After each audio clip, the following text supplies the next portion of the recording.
Meanwhile, the Health Ministry is dismissing concerns that enough vector control activities have not been taking place in Portmore, St. Catherine, which is known for its high mosquito population.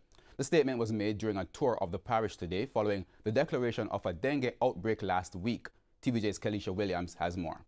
2 suspected dengue-related deaths in St. Catherine, the victims children. Sections of the parish, especially Portmore, are known to have a mosquito nuisance, which is why vector control activities should be a priority all year round. On Saturday, the mayor of Spanish Town, Norman Scott, suggested that the ministry has been slacking off when it comes to controlling the population of the pests.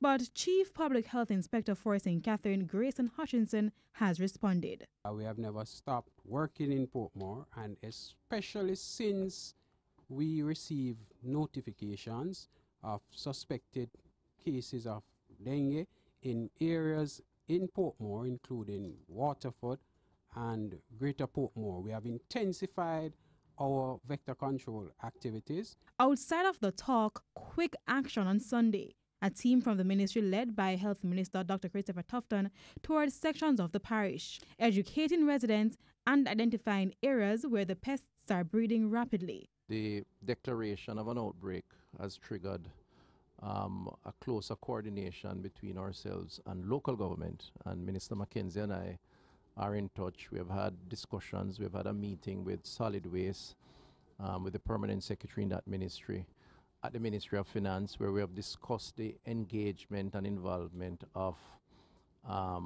those agencies under local government, including the parish councils. Dr. Tufton explained that over the next couple of weeks, more persons will be hired to work in the field as part of the vector control team.